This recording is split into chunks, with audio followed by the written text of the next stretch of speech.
අයුබෝවන් සුබ සන්ධ්‍යාවක් ඔබත් එක්වන්නේ අවදානමට පෙර රතුවිර දේශපාලන සාකච්ඡා සභාවත් සමගින්. ඔබට මතකයි අපි ගෙවුණු සතියේදී සාකච්ඡා කිරීම ආරම්භ කරා ඊටාම සුවිශේෂ තේමාවක් පිළිබඳව.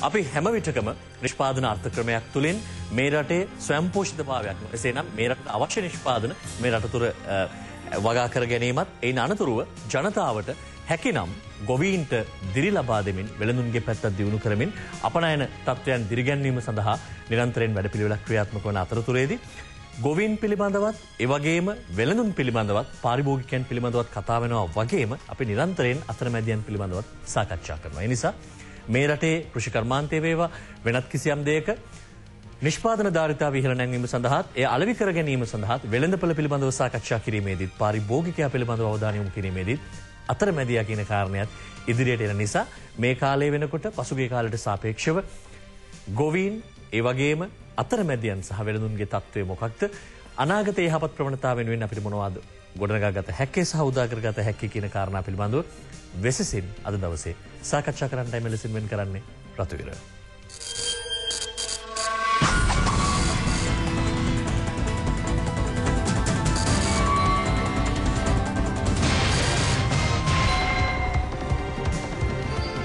ගොවීන් අතරමැදියන් සහ වෙළඳුන්ගේ අර්බුදය.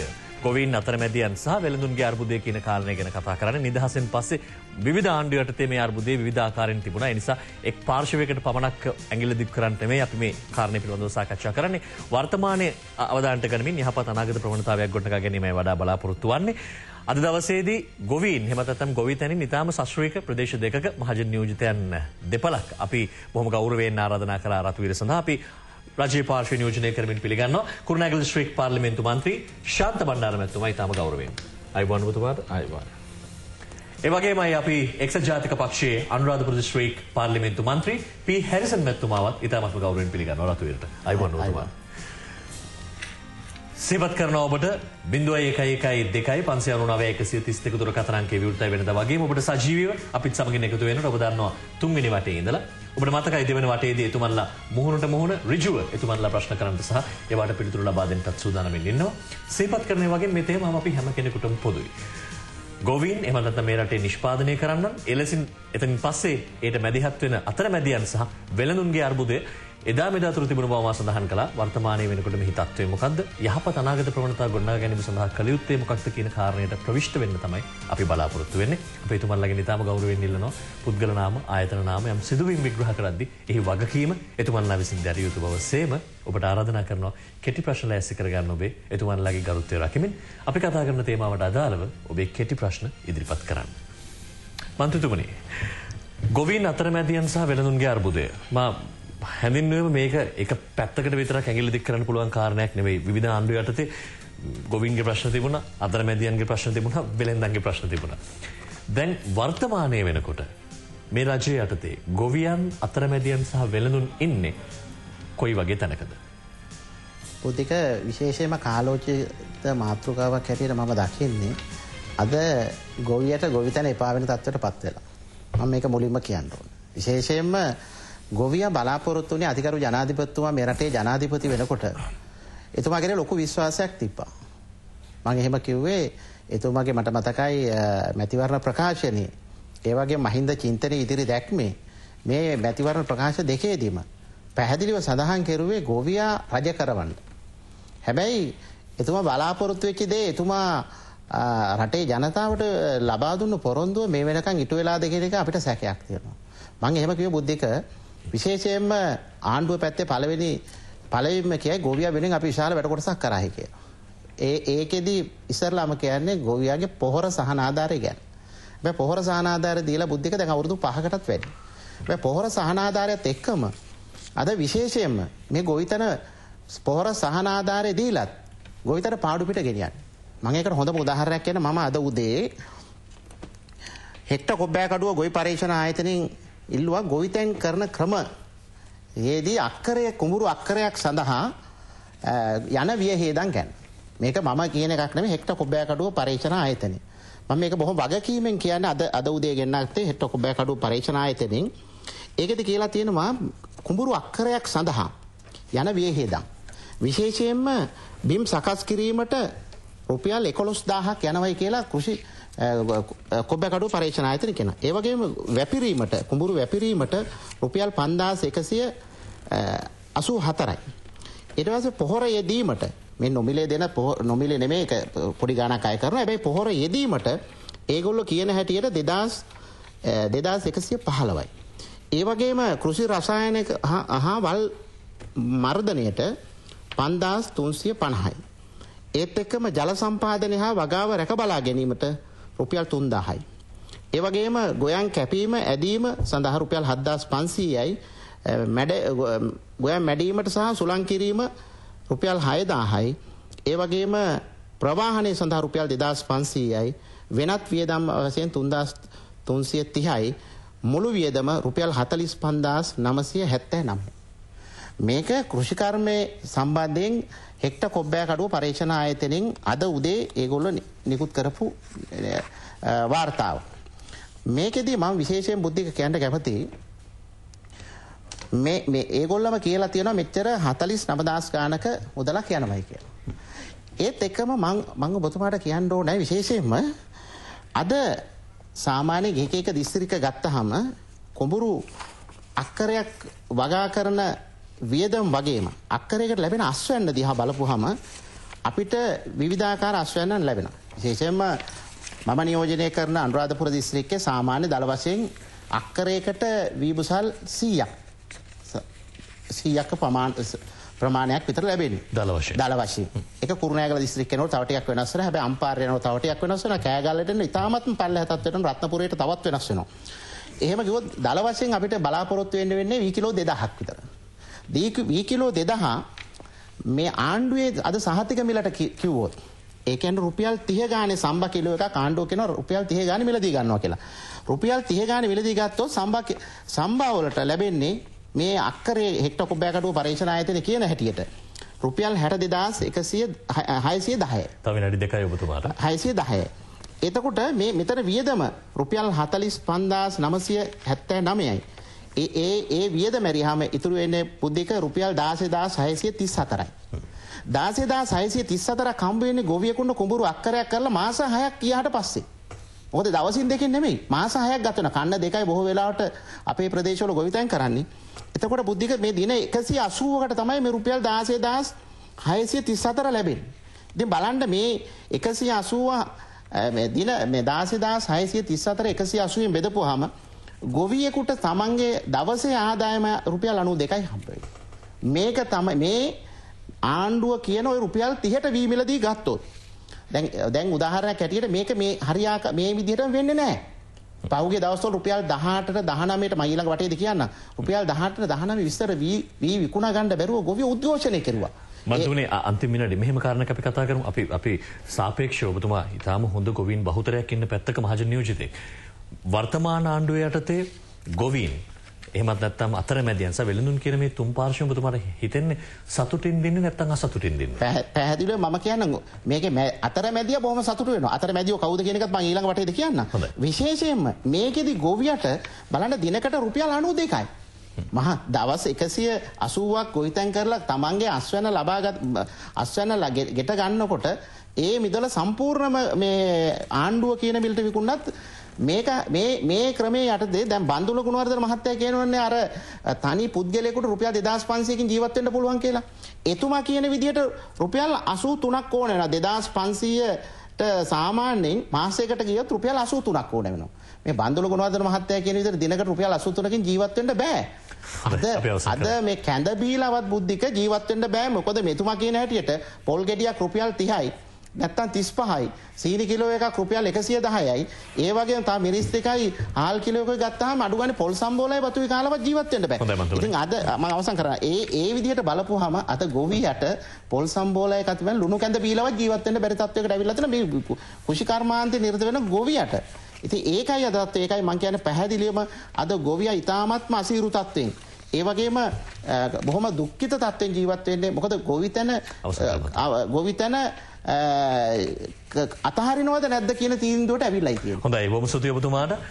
අපි සාකච්ඡා කරන්නේ ගොවීන් අතරමැදියන් සහ වෙළඳුන්ගේ අර්බුදය පිළිබඳව. ගොවියන් ඒ වගේම අතරමැදියන් ඊට මැදිහත් වන සහ වෙළඳුන් කියන මේ පාර්ශව තුනම කිසියම් අර්බුදයක සිටින නැතිනම් මොවුන් සතුටින්ද සිටින්නේ එහෙම නැත්නම් මොවුන්ගේ යහපත් අනාගත ප්‍රවණතා අපිට පේන්න තියෙනවද වර්තමානයේ කොච්චර සාපේක්ෂව සතුටුදායකද අතීතයට වඩා මේ කාරණා පිළිබඳව අපි සාකච්ඡා කරන්නේ ශාන්ත බණ්ඩාර මන්ත්‍රීතුමනි අපි ගොවීන් අතරමැදියන් සහ වෙළඳුන්ගේ අර්බුදය කියන කාරණේ පිළිබඳව සාකච්ඡා කිරීමේදී මම කැමති ඔබතුමාගෙන් දැනගන්න දැන් අතරමැදියන් බොහෝ සතුටු වෙන්න පුළුවන් කියන කාරණේ එතුමා කිව්වා ඉදිරි වටවලදී හේතු ඉදිරිපත් කරන්නම් කියලා එතුමා සඳහන් කරා. ඒ වගේම ගොවීන් අතරමැදියන් වෙළඳුන් කියන මේ කාරණේ ඔබතුමා දකින්නේ කොහොමද? අද වෙනකොට මොකද්ද රටේ උද්ගත වෙලා තිබෙන ප්‍රශ්නේ? මුලින්ම බුද්ධගේ ස්තුතිවන්ත වෙනවා වගේම සතුටු වෙනවා අද කාලීන මාතෘකාවක් ඔබ විසින් නාලිකාව විසින් තෝරාගෙන අප කැඳවලා මේ පිළිබඳව දැනුවත් කරන්න සහ විවාදයකට සම්බන්ධ ලැබීම පිළිබඳව විශේෂයෙන්ම පී හැරිසන් මන්ත්‍රීතුමා මුලින්ම කිව්වා මහින්ද රාජපක්ෂ අතිගරු ජනාධිපතිතුමා එතුමා මේ රටේ රාජ්‍ය නායකත්වයට පත් වෙනකොට ගොවි ජනතාව තැබූ විශ්වාසය මේනෝට පල්දු කරලා තියෙනවා කියලා. ඒ නිසා ඒකට මුලින්ම උත්තරයක් දෙන්න අවශ්‍යයි. අපි 2005 අවුරුද්දේ මේ රටේ රාජ්‍ය නායකයා වශයෙන් මහින්ද රාජපක්ෂ මැතිතුමා පත්කරන්න ගාමීය වශයෙන් කැපවිච්ච තරුණයෝ. අපි ගෝජන ප්‍රදේශ නියෝජනය කරන්න විශේෂම කුරුණෑගල වගේ දිස්ත්‍රික්කවල. හැබැයි බුද්ධික අපි කවදාවත් හිතුවේ නැහැ රුපියල් 350කට පොහොර ලබා දෙන්න පුළුවන් වෙයි කියලා. අද දැන් අර ත්‍රස්තවාදයේ නිමාවට පත් කරාට පස්සේ මේ රටේ ත්‍රස්තවාදයක් තිබ්බද කියලා සමහර අය හිතාමතා හෝ කුමන හෝ ආකාරයෙන් අමතක කරනවා වගේ අද විපක්ෂය සහ ඇතැම් කණ්ඩායම් සූදානම් වෙනවා මේ ගොවි ජනතාවට ලබා දෙන පොහොර සහන ආධාරය වැඩක් නැති දෙයක්. මේක තේරුමක් නැහැ. මේකෙන් ප්‍රතිඵලත් වෙලා නැහැ කියලා. හරි අපි එහෙම කියමු. මේකේ කිසි ප්‍රතිඵලයක් නැහැ. මේක ගොවි ජනතාවට වැඩක් නැහැ කියලා. විපක්ෂය එහෙම කියනවා නම් ලබන අයවැයේදී 2013 ඉදිරිපත් කරන අයවැයේදී පොහොර සහන ආධාරය කප්පාදු කරුත් ඒකේ වගකීම ගන්න කවුද කියලා අපි අහනවා. අද පොහොර සහන ආධාරය වෙනුවෙන් මේ රජය එක වර්ෂයකට බිලියන 40ක් 54 ප්‍රමාණයක් වියදම් කරනවා. මංගාවේ සංඛ්‍යාලයකන ඔක්කොම තියෙනවා 2006 අවුරුද්දේ වියදම් කරපු මුදල මිලියන 10699න් පටන් ගත්තට පස්සේ මේ වෙනකන් මිලියන 139901ක මුදලක් පොහොර සහන ආධාරය විතරක් වෙනුවෙන් සමහර අවස්ථාවල අපි දන්නවා ලෝකයේ විවිධ ආර්ථික අවපාතයන් තියෙන වෙලාවේ විශේෂයෙන්ම ලෝක වෙළඳපොළ තුල පොහොර විශාල වශයෙන් මිලදී. අපි මේ පොහොර අපේ රටේ නෙමෙයි නිෂ්පාදනය කරන්නේ. අපි ඒ වෙනුවෙන් විසඳුමට ඊළඟට අපේ යෝජනාවලට රජයේ වැඩපිළිවෙලට එනවා. ඉතින් ඒ නිසා විදේශ රටවල් වලින් තමයි අපි මේ පොහොර ආනයනය කරන්නේ. සමහර අවස්ථාවල පොහොර යූරියා හොන්ඩරේ මිල රුපියල් 7500 වුණා. 5000 වුණා. 6000 වුණා. 4500 වුණා. මේ වෙනකොට 3450යි. අපි නමුත් 350ට දුන්නාම 3100ක මුදල දරාගන්නේ කවුද? එක පොහොර හොන්ඩරේකින් මේ වර්තමානයේ වෙනකොට රජයේ දරාගන්න මුදල එක පොහොර හොන්ඩරේකින් රුපියල් 3100යි. ඒ මිල එහා මෙහා වෙනවා මේ පොහොර වර්ග අනුව. අද බලන්න බුද්ධික අපේ වෙළඳපොළේ තුල තියෙන සිගරට් පැකට් එක මිල කීයද? අද 20ක සිගරට් පැකට් එක මිල වෙළඳපොළෙන් ඇහුවොත් රුපියල් 460යි. නමුත් අද අපේ රටේ ගොවියට ලබා දෙන මේ පොහොර සහන ආධාරයේ පොහොර හොන්ඩරේක මිල රුපියල් 350යි. ඉතින් ඒ නිසා දැන් මම එක පැත්තක් කිව්වේ ලබා දෙන සහන. අනිත් පැත්තෙන් ගත්තාම ගොවි ජනතාව වෙනුවෙන් විශේෂයෙන්ම වාරි මාර්ග ව්‍යාපෘති ක්‍රියාත්මක කිරීමෙන් මම ඔබට විශේෂයෙන් මතක් කරන්න ඕනේ අපේ රජය දැන් මේ හුඟක් අය කතා කරන්නේ වී ලබා දෙන එක ගැන විතරයි. වී ලබා දෙන එක විතරක් නෙමෙයි. බලන්න වාරි මාර්ග සඳහා මේ අවුරුද්ද විතරක් මේ 2012 අවුරුද්දට අලුතෙන් ව්‍යාපෘති ආරම්භ කරන්න මිලියන 35835ක්. ඊට වක්කීමෙන් මේ කියන්නේ මිලියන 35835ක් අලුතින් වාරි ව්‍යාපෘති ආරම්භ කරන්නත් ඒ වගේම කරගෙන යන ව්‍යාපෘති වෙනුවෙන් බිලියන 177ක මුදලක් අපේ රජය වෙනුවෙන් මේ අවුරුද්ද තුළ වෙන් කරලා තියෙනවා. දැන් අපි විශේෂයෙන්ම ඇත්තෙන්ම මම දකින්නේ බුද්ධික අද ගොවි ජනතාවට තියෙන ප්‍රධාන ප්‍රශ්න කීපයක් තියෙනවා. එකක් තමයි ජල ප්‍රශ්නේ. මොකද අපි කවුරුත් මේ ගොවි ජනතාව තුළ ජීවත් වෙන අයට මේවරත් ගොවි ජනතාව විශාල ප්‍රශ්න. ඒක තමයි ලොකුම ප්‍රශ්නේ. ජල ප්‍රශ්නේ. වෙන ප්‍රශ්න නෙමෙයි. වී ඕන තරම් වියලි මල්ලේද්ද. දැන් මෙතුමාලා කියනවා මේ මහින්ද රාජපක්ෂ මැතිතුමා මේ ගොවියාගේ බලාපොරොත්තු ඉෂ්ට කරේ නැල්ලු. අපි අහනවා එක්සත් ජාතික පක්ෂ ආණ්ඩුව එදා 1970-72 සමගි පෙරමුණු ආණ්ඩුවේ කොබ්බෑකඩුව මත්තුමා විසින් ආරම්භ කරන ලද වී අලෙවි මණ්ඩලයේ ඒ 374ක් වී අලෙවි මණ්ඩලයේ තිබුණු ගබඩක් ඒවා විනාශ කරලා දැම්මේ. ඒ වගේ ඇඟලුම් කම්හල් දැම්මේ. ඒ වගේම අනුරාධපුර දිස්ත්‍රික්කයේ ඒ විනාශ කරපු අලෙවි මණ්ඩලයේ සතු ගබඩා, ඒ වගේම ජනතා විමුක්ති පෙරමුණ විසින් විනාශ කරපු ගිනි තියපු ගබඩා, ඒ සියල්ලත් එක්ක අලෙවි මණ්ඩල එක්සත් ජාතිපක්ෂ ආණ්ඩුව කාලේ වහලා දැම්මා. අද කියනවා මහින්ද රාජපක්ෂ ආණ්ඩුව ගොවියා වෙනුවෙන් මොනවත් කරේ නැහැ කියලා. කොහොමද ඒවා කියන්නේ? එතකොට අලෙවි මණ්ඩලේ වහලා දැම්මා විතරක් නෙමෙයි, ඒ සම්පූර්ණ ඒවා විනාශයටපත් වෙන්න අපිට මතකයි මෙතුමලාගේ ආණ්ඩුව කාලේ කුඹුරු වැඩ කරන්න නෙමෙයි ඒවා ගොඩ කරන්න කියලා කිව්වා. ඊළඟට 2007 අවුරුද්දේ තමයි නැවත කැබිනට් පත්‍රිකාවක් දාලා අපේ අතිගරු ජනාධිපතිතුමාගේ උපදේශ පරිදි නැවත අලෙවි මණ්ඩලය ස්ථාපිත කරලා මේ වෙනකොට ලබා ගැනීමේ ගොවියා වෙනුවෙන් සහතික මිලක් ලබා දෙන්න කටයුතු කරේ. ඒ නිසා අතරමැදියෝ ඉන්නවා. අතරමැදි හැම ශේෂ්ත්‍රයකම මේ ගොවියා අතර විතරක් නෙමෙයි බුද්ධික, සෑම ශේෂ්ත්‍රයකම අද ඕනම ශේෂ්ත්‍රයක අපි බැලුවොත් සමාවෙන්න ඔබතුමාට තව මිනිත්තු එකමාරක් තියෙන නිසා අතරමැදියා කියන කාරණට ඔබතුමා රැගෙන යන්නේ නැහැ. මම මේ වටේදී මහන්න කැමති මෙතුමා සාපේක්ෂව තර්කයක් ඉදිරිපත් කළා. මාස 6කට පස්සෙත් ගොවියෙකුට අක්කරයකින් එන ආදායම, දවසකට එන ආදායම රුපියල් 92යි. ඒ වගේම මාසෙකට එන්නේ රුපියල් 16634යි කියලා. ඒ තර්කය පිළිබඳව ඔබතුමාගේ මතය. ඒක හරි බුද්ධික. ඒ ආදායම් තත්ත්වය මදි කියලා මම පිළිගන්නවා. මොකද ඒ නිසා තමයි අපි රජයක් හැටියට දැන් මම ඔබට කිව්වා විශේෂයෙන්ම අපි මේ අලෙවි ගබඩා ටික නැති වුණාට පස්සේ අපි ඊළඟට ගබඩා හදන්න ඕනේ. මිලදී ගන්න ඕනේ. අපිට රජයේ ප්‍රතිපත්තියක් තිබුණා, රජයේ අවශ්‍යතාවයක් තිබ්බා නැවත සහලින් අපේ රට ස්වයං පෝෂිත කරන්න. අපි ඒ අරමුණට ආවා. ඒ අරමුණට ඇවිල්ලා දැන් මේ රට තුල කරන ගණදෙනු තුලින් ගොවියට විශාල ආදායමක් අරන් දෙන්න බෑ. ඒක අපි රජය හැටියට තේරුම් ගන්න. ඒ නිසා තමයි මේ සහල් අපනයනය කිරීම සඳහා අපේ රජය මේ වෙනකොට වැඩපිළිවෙල සකස් කරලා තියෙනවා. ගොවි ජන සේවා අමාත්‍යාංශය, ඒ වගේම කෘෂිකර්ම අමාත්‍යාංශය. මම අද දවසේත් මහින්දයාප අබේවර්ධන මැතිතුමා එක්ක සාකච්ඡා කරා. විශේෂයෙන්ම කලාප 4කට අපේ රටේ බෙදලා ඒ කලාප 4 තුල දැන් බුද්ධික සමහර සහල් ඕනම රටකට දෙන්න බෑ. ඒ රට පරිභෝජනය කරන සහල් වර්ග තියෙනවා. ඉතින් ඒ නිසා ඒ කලාප තුල ඒ සහල් වර්ග ඇති කරලා ඒ සහල් වර්ග තුලින් විශේෂයෙන්ම ඒවා අපනයන කිරීම තුලින් විශාල මුදලක් අපේ රටට විදේශ විනිමය ලබා ගන්න පුළුවන් වෙනවා. වගේම ඔය කියපු ගැටලුවටත් ඔය නිෂ්පාදන වියදම් වගේ ලැබෙන ආදායම ප්‍රමාණවත් නැතිකමටත් පිළියම් ලබා ගන්න පුළුවන්. ඒක මම එක උදාහරණයක් විතරයි කිව්වේ. රජය සූදානම් කරලා තියෙන වැඩපිළිවෙළ රාශියක් ගොවියව ශක්තිමත් කරමින් ගොවියට වැඩි ආදායමක් එන තත්ත්වයටපත් කරනවා. වගේම අපේ රට අද ඉතිහාසයේදී වගේ සහලින් පෝෂණය කරලා අපේ රට විශේෂයෙන්ම මේ ගොවි ජනතාවට ලබා දෙන්න පුළුවන් හැම සහනයක්ම ලබා දෙන ගමන් විශේෂයෙන්ම ගොවි ජනතාව අතරට මුදලක් සරලන මුදලක් බලාපොරොත්තු වෙන මුදලක් ගෙනීම සඳහා විශේෂයෙන්ම රජයේ මැදිහත් වෙලා කටයුතු කරන්න අවශ්‍ය වැඩපිළිවෙල සකස් කරනවා. බොහොම ස්තුතියි ඔබතුමාට. ඔබ දන්නවා ශාන්ත බණ්ඩාර මැතිතුමා නියෝජනය කරන්නේ කුරුණෑගල දිස්ත්‍රික්කයේ, හැරිසන් මැතිතුමා නියෝජනය කරන අනුරාධපුර. ඒ නිසා අපිට ගොවීන් ගැන සාකච්ඡා කරද්දී බොහොම ප්‍රායෝගිකව එතුමන්ලා දෙපළටම හැකියාව තිබෙනවා මේ තේමාවට මැදිහත් වෙමින් ප්‍රතිවිරුද්ධ මතයන් ඉදිරිපත් කරන්න. ඒ වගේම ඉතාම ප්‍රායෝගිකව මේ තේමාවට සම්බන්ධ වෙන සාමාන්‍ය මහජනතාවන අපි ඔබ හැම කෙනාටත් මා සිහිපත් කරන්නේ විශේෂයෙන් 0112 දුරකථන අංකයෙන් ඔබ සම්බන්ධ වෙද්දී අපි කතා කරන තේමාවට ඍජුව අදාළ වෙන්න. මේ තේමාවට වඩා වටින ඔබේ ප්‍රශ්න සකස් කරගන්න තුන්වෙනි වටේ ඉඳලා අපි ඔබව සම්බන්ධ කරගන්න බලාපොරොත්තු වෙනවා. අතරමැදියන් සහ වෙළඳුන් පිළිබඳ කාරණයක් අපි ඊළඟ වටවලදී සාකච්ඡා කරන්න විශේෂයෙන් බලාපොරොත්තු වෙනවා. එයයි අතරමැදියන් කියන කාරණයත් ඒ වගේම වෙළඳුන්ගේ තත්ත්වය මොකක්ද කියන කාරණයත් අතිශයින් වැදගත් කාරණයක් වන නිසා ඔබ දන්නවා ඊළඟ වටේදී තුමන්ලා දෙපළ සූදානම් මුහුණට මුහුණ ප්‍රශ්න කරන්නටත් ඊට පිළිතුරු ලබා දෙන්නටත් රැඳිලා ඉන්න විරාමයෙන් පස්සේ සම්බන්ධයෙන් මුහුණට මුහුණ වටයත්